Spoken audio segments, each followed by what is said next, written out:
Okay, before we jump in, let's just jump into prayer. We'll get right into it. Dear God, I just thank you for who you are. I thank you for this building, these people, and just what they mean to you and what you mean to them. I pray that you continue to watch over us and keep us safe. We just have so many blessings at this church that you continue to just bless us with. And we don't deserve any of it, and yet here we stand before you in awe.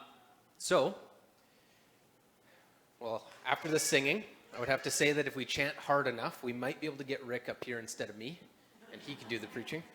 It was pretty impressive. I've never seen peer pressure work that well. So if you haven't been here, or if you have, last 2 times I've been up here, I've been speaking about basically the 7 deadly sins. The old church, centuries ago, used to have names for these kinds of sins and the way they took root in the hearts of humans. We had pride, greed, lust, envy, gluttony, wrath, sloth. I'm sure you've heard of all of them before. We said, I started with pride, and I started with pride for a reason, because it is the root, the soil that everything grows out of. Last time I was up here, we spoke about greed, and that was one of the pieces. And today we're going to talk about lust. But I want you to notice something about these before we dive into it. These sins don't grow in isolation. They tangle together, roots and vines through the same soil. Today you're going to watch lust and a little bit of sloth show up in the same man, in the same afternoon, and they feed on each other. Greed wasn't the only fruit that pride grew last week, and lust won't be the only fruit growing today. We're going to jump into 2 Samuel chapter 11. I'm going to read through the whole story, or the whole chapter, and then we'll jump into it. It happened in spring. Before I jump into this, actually, I want to focus on and think about this as we're reading it. We're going to read through the whole thing, but verses 1 and verses 27 are the 2 big takeaways from this story. It happened in the spring of the year, at the time when kings go out to battle, that David sent Joab and his servants with him and all Israel, and they destroyed the people of Ammon and besieged Rabbah.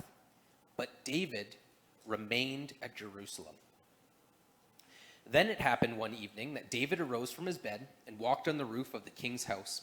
And from the roof he saw a woman bathing, and the woman was very beautiful to behold. So David sent and inquired about the woman, and someone said, "Is this not Bathsheba, the daughter of Eliam, and the wife of Uriah the Hittite?" Then David sent messengers and took her, and she came to him, and he lay with her, for she was cleansed from her impurities, and she returned to her house. And the woman conceived. So she sent and told David and said, "I am with child." At this point, David panicked. And then it says, "Then David sent to Joab, saying, 'Send me Uriah the Hittite.' And Joab sent Uriah to David. When Uriah had come to him, David asked how Joab was doing, and how the people were doing, and how the war prospered. And David said to Uriah, 'Go down to your house and wash your feet.' So Uriah departed from the king's house, and the gift of food from the king followed him."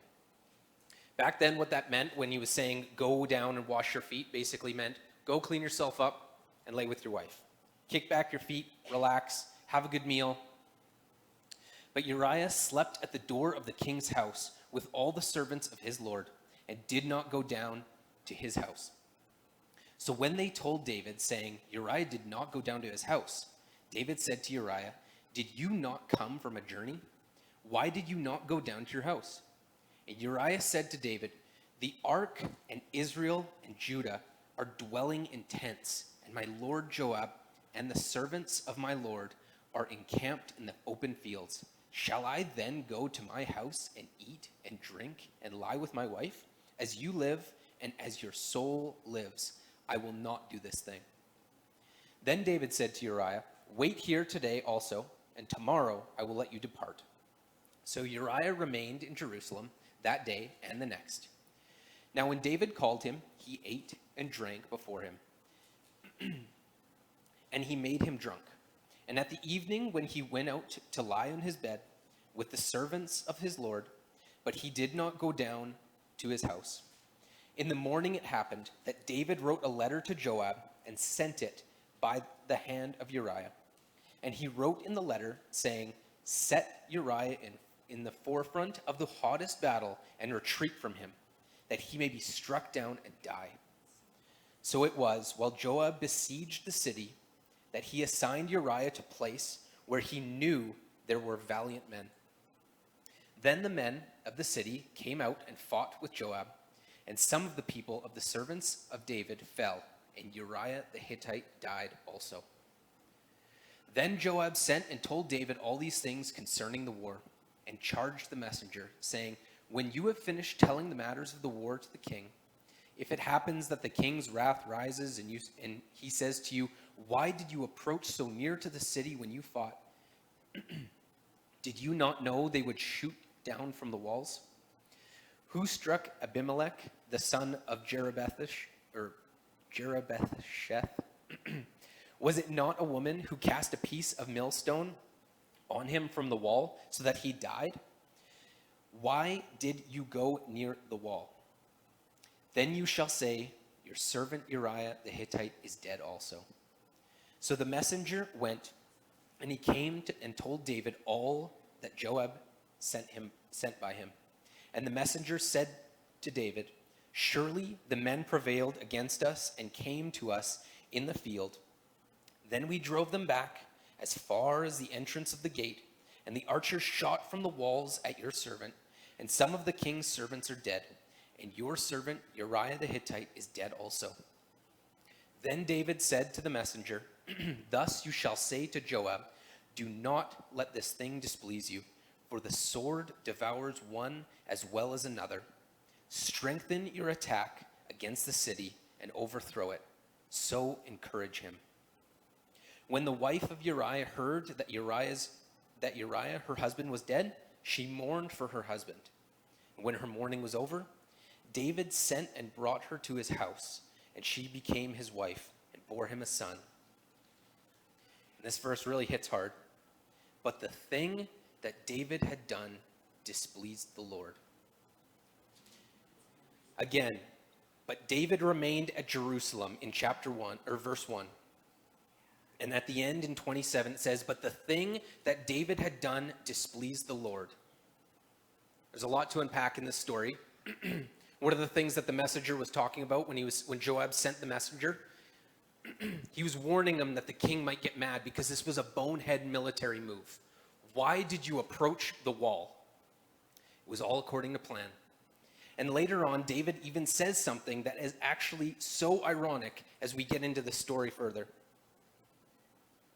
"Do not let this thing displease you, for the sword devours one as well as another." By any human measure, David had pulled it off. The affair was covered. The child had a father's name on the birth certificate. And the one man who could have exposed him was gone. As far as the watching world could tell, the king had gotten away with it clean. Only one in the story disagreed. But the thing that David had done displeased the Lord. Before we walk through how David got here, I want to define what it is that we're talking about. The definition of lust. Lust is a very strong or unbridled sexual desire, but it doesn't stop there. Lust can also be described as a powerful, intense craving or hunger for other things, power, money, or even general hunger for something more out of life than what you are given. Notice the word unbridled. Bridled is what keeps an animal, a powerful animal, and keeps it in a direction. Not powerless, but governed. Lust isn't desire itself. God made desire. He made attraction. He made appetite. He made longing. Lust is desire that has slipped the bridle. A horse that used to carry you somewhere now drags you wherever it wants to go. So when we watch David this morning, We don't just watch a story about sex. We watch a story about what happens when a man stops looking at God and starts looking at the desires of the world. How did David get here? There's a few observations from this story, and it's a lot to unpack. But observation one, at the very start, David was disengaged from the battle. It says, at the time when kings go out to battle, and later on in the verse it says, but David remained at Jerusalem. This was a warrior king. He made his name by slaying a giant, but he stayed back. At the time when kings go off to war, and that's what kings do, and that's what David does, except this time he doesn't. He sends Joab. He sends the army. He sends everyone but himself, and he stays home. This is the same David who ran onto the battlefield alone to face Goliath, while the rest of Israel's army stood frozen on the sidelines.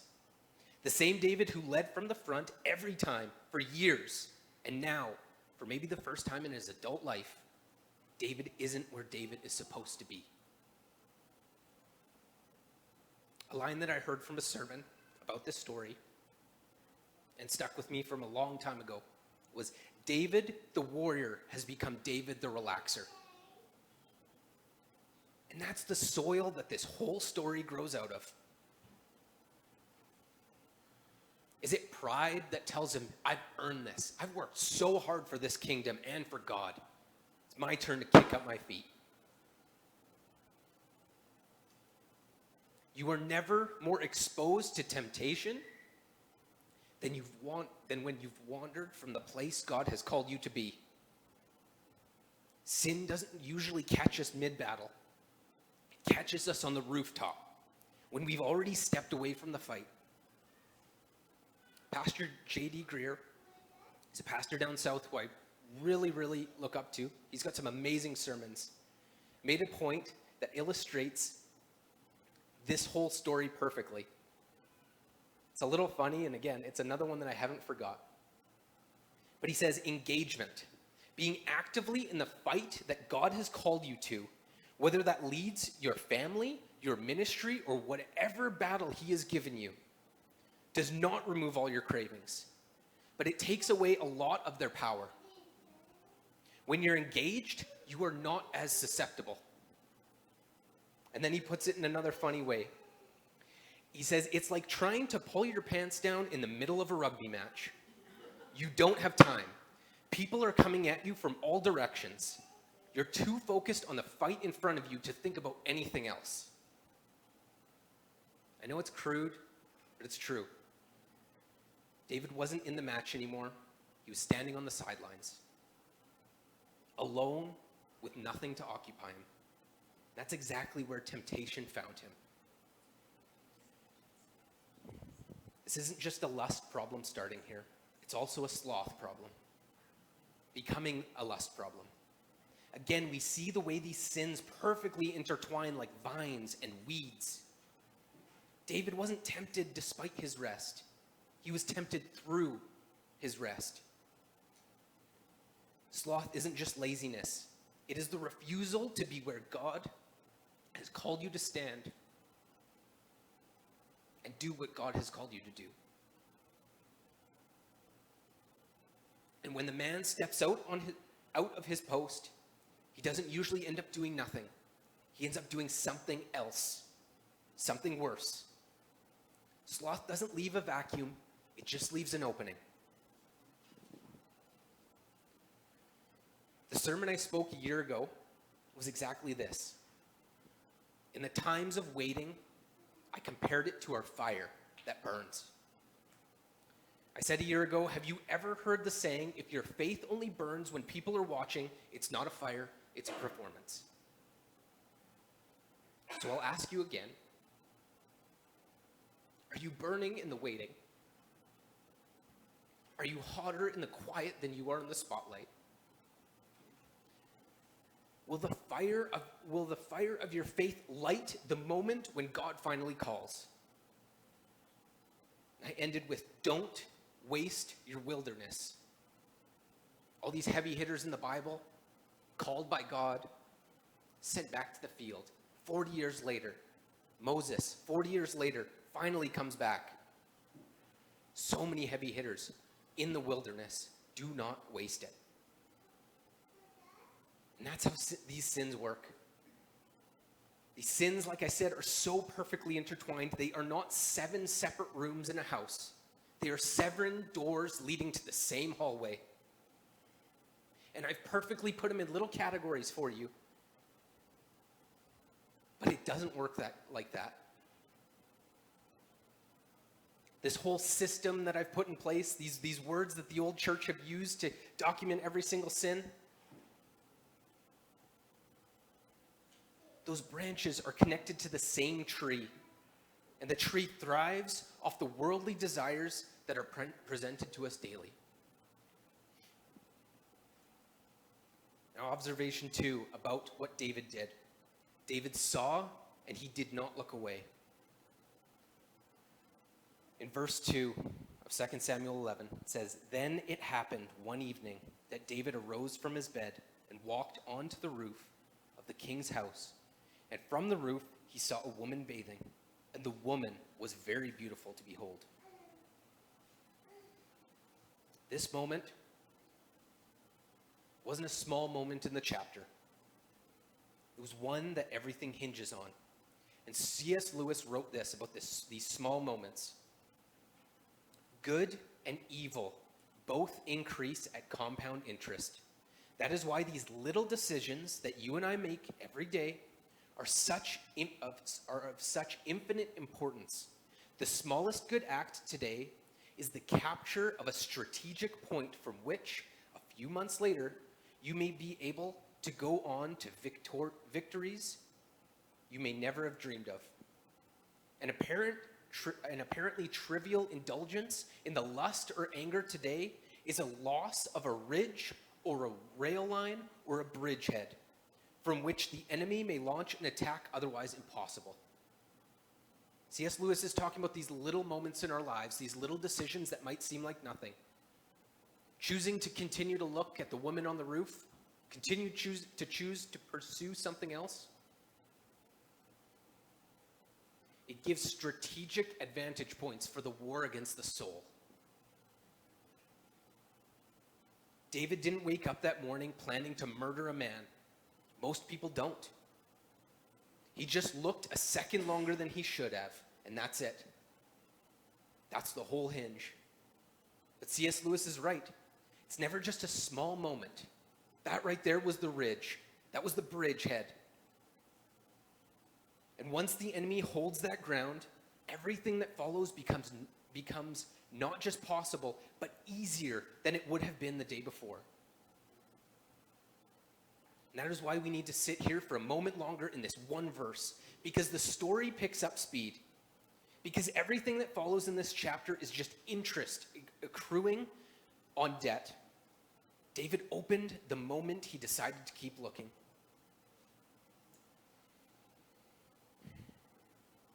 Think about what was actually available to David in that instant. He was on a roof, and she was on hers, doing what people did in the culture to bathe back then. Not putting on a show, not seeking him out. David could have looked away. That option was fully open to him. Nothing forced his eyes to stay, and yet Scripture doesn't say that he was ambushed by lust. It says quietly that he saw her, and he sent someone to find out who she was. Not David was tempted. Everyone is tempted. The verse is describing a decision, a small one, the kind C.S. Lewis is talking about, the kind that doesn't feel like a decision at all in that moment, because it is so small, so private, and so easily justified as just looking. But notice that one unguarded moment cost what one moment costs. Once you follow it all the way out, by the end of this chapter, David has sent for another man's wife, lied to that man's face, got him drunk, trying to cover up his own sins, and because none of that worked, he sends that man to the front lines, pulls away, and gets him killed intentionally. Uriah, a Gentile, an outsider, it says it was one of David's own mighty men. Ends up being the only man in the chapter who acts with integrity. And the king, who's supposed to be Israel's moral center, becomes the one man in the story willing to lie, manipulate, and kill rather than be exposed. None of that happened in isolation. It was all financed, the moment on the roof. That was the bridgehead that C.S. Lewis is talking about. David didn't lose the war that night. It was his decisions to play with fire. And this sin grew larger and larger until he got a woman pregnant, killed a husband, and God saw all this and was displeased. In the chapters that follow, here's just a small summary of what happens as a result. The child born from the affair dies. Nathan casts judgment.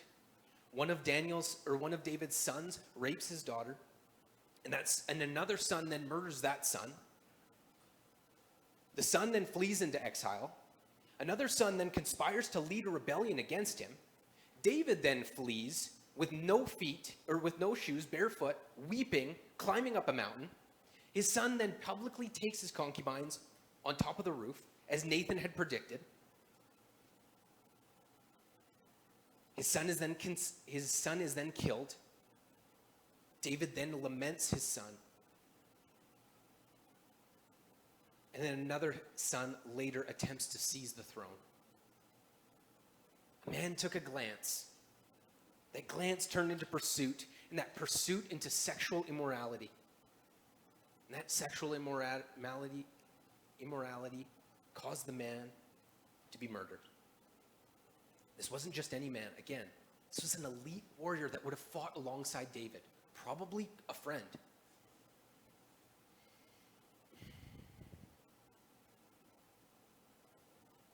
Here's the turn. Same thing like when we spoke about greed. We spoke about the fool building his barns. And we talked about Zacchaeus. The same term we made with Zacchaeus. We saw that man ruled by greed and the man freed from it. And this week we watched David, Israel's best king, the giant killer, the man after God's own heart. And even he, the height of his power, the height of his calling, became a man who saw, took, lied, and killed to protect himself. If David can fall this far, we don't need a better version of David. We don't need a better king by the worldly standards. We need a different kind of king entirely, and that's with a capital K. That's the ache underneath this whole passage. Whether the original audience back in the day felt the same thing, consciously or not, we just need a king that isn't David or didn't do what David did. But the gospel has an answer for that, and we have one. When David stayed home from the battle, Jesus walked directly into the wilderness, into Gethsemane, and onto the cross. Awake, engaged, and refusing everything, every offer. Where David saw a woman and took her for himself, Jesus also saw a woman caught in the very sin we're talking about today, dragged before him by men ready to stone her. And instead of taking anything from her, he gave. He says, "Neither do I condemn you. Go and sin no more." Where David used his power over Uriah to cover his sins, Jesus used his power to carry ours.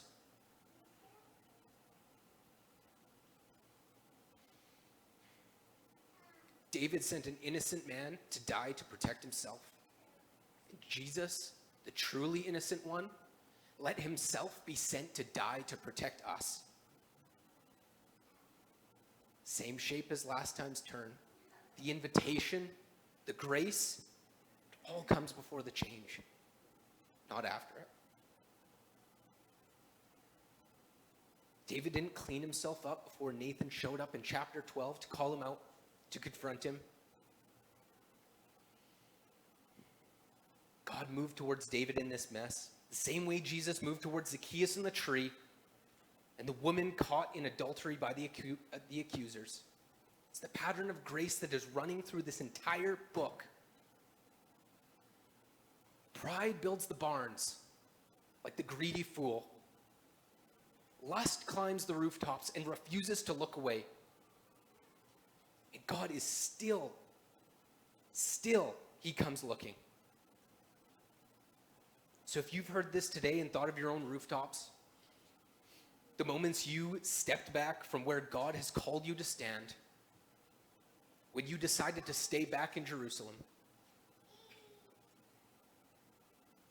found yourself somewhere you never meant to end up, hear this. That does not have to be the end of the story. The king who never disengaged from his battle is the same king who comes to find you on yours.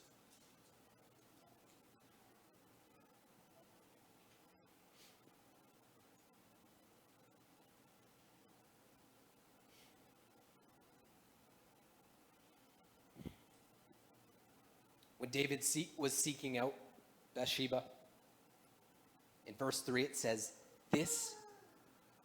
someone said, "Is this not Bathsheba, the daughter of Eliam, the wife of Uriah?" This was someone's daughter. This was someone's wife. And this may have been someone's mother. We don't know.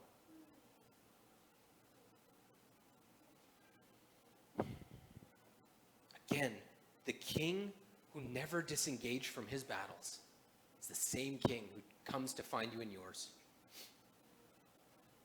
Let's pray. Dear God, I thank you for who you are. Thank you for these life lessons that we can get from the Bible. These humans from back in the day that are no different than us, facing the same struggles in different ways. The same sin that has entered this world is present today, if not more. And yet here we are standing before you. Whether we're standing on the rooftop, whether we're building our barns, whatever that looks like. I pray that you would take these vines, these fruits, these evil desires from our heart, and that you would guide us. We are all tempted, all the time. And I pray that what we do with that temptation, that we would just point more towards you, that we would look up at you and not look down upon the rooftops. Again, I thank you for the blessings that you overflow in this church and these people. We don't deserve any of it, and yet here we are. In your name we pray. Amen.